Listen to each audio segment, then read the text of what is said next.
ನಮಸ್ಕಾರ, ನೀವು ನೋಡ್ತಾ ಇದ್ದೀರಾ ನ್ಯೂಸ್ ಫಸ್ಟ್. ನಾನು ವಿದ್ಯೇಶ್ವರಿ. ರಾಷ್ಟ್ರ ರಾಜಧಾನಿ ದೆಹಲಿಯ ಕೆಂಪುಕೋಟೆಯ ಬಳಿ ಸಂಭವಿಸಿದಂತಹ ಸ್ಫೋಟ ಇಡೀ ದೇಶವನ್ನ ಆಘಾತಕ್ಕೆ ತಳ್ಳಿದೆ, ಸಂಚಲನ ಕ್ರಿಯೇಟ್ ಮಾಡಿದೆ.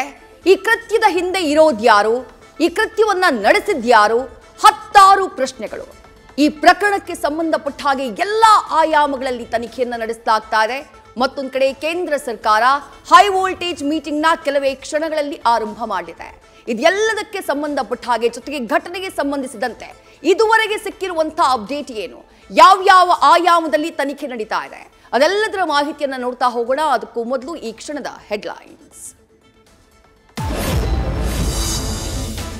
ಕೆಂಪುಕೋಟೆ ಬಳಿ ನಿನ್ನೆ ಸಂಜೆ ಭೀಕರ ಕಾರು ಸ್ಫೋಟಕ್ಕೆ 8 ಜನ ಸಾವು.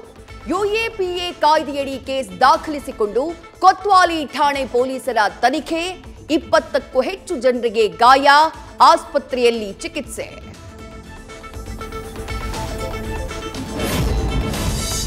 ಸ್ಫೋಟಕ್ಕೂ ಕೆಲವೇ ನಿಮಿಷಗಳ ಮೊದಲು i20 ಕಾರಿನ ಚಲನವಲನ ಪತ್ತೆ. ಸುನೇರಿ ಮಸೀದಿ ಬಳಿಯಿಂದ ಹೊರಟಿದ್ದಂತಹ ಸಿಸಿಟಿವಿ ದೃಶ್ಯ ಲಭ್ಯ. ನಂತರ ಟ್ರಾಫಿಕ್ನಲ್ಲಿ ಸ್ಲೋ ಮೂವಿಂಗ್ನಲ್ಲಿದ್ದಾಗ ಸಂಭವಿಸಿದ ಸ್ಫೋಟ.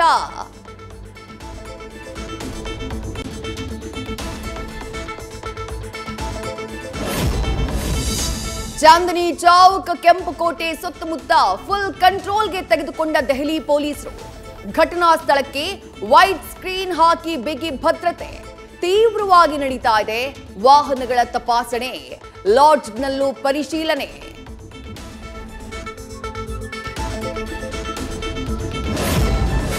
ದೆಹಲಿ ಸ್ಫೋಟಕ್ಕೆ ಬಳಕೆಯಾಗಿದ್ದು ಹರಿಯಾಣ ನೋಂದಣಿಯ ಕಾರ್. ಅದನ್ನ ಖರೀದಿ ಮಾಡಿದ್ದ ಜಮ್ಮು ಕಾಶ್ಮೀರದ ಪುಲ್ವಾಮಾ ಮೂಲದ ತಾರೀಖ್. ಸ್ಫೋಟಕ್ಕೆ ಪುಲ್ವಾಮಾ ನಂಟಿನಿಂದ ಹೆಚ್ಚಿದ ಉಗ್ರರ ಕೃತ್ಯದ ಶಂಕೆ. ರಾಷ್ಟ್ರ ರಾಜಧಾನಿಯಲ್ಲಿ ಭಾರೀ ವಿಧ್ವಂಸಕ ಕೃತ್ಯಕ್ಕೆ ಸಂಚು. ನಿನ್ನೆ ಜಮ್ಮು ಕಾಶ್ಮೀರ ದೆಹಲಿ ಪೊಲೀಸರ ಸಮಯೋಚಿತ ಕಾರ್ಯಾಚರಣೆ. ಹರಿಯಾಣದಲ್ಲಿ 3000 ಕೆಜಿ ಸ್ಫೋಟಕ.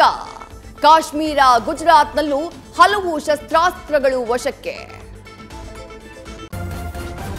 ನ್ಯೂಸ್ ಫಸ್ಟ್, ನಿರ್ಭೀತಿಯಿಂದ ನಿಮ್ಮ ಪರವಾಗಿ.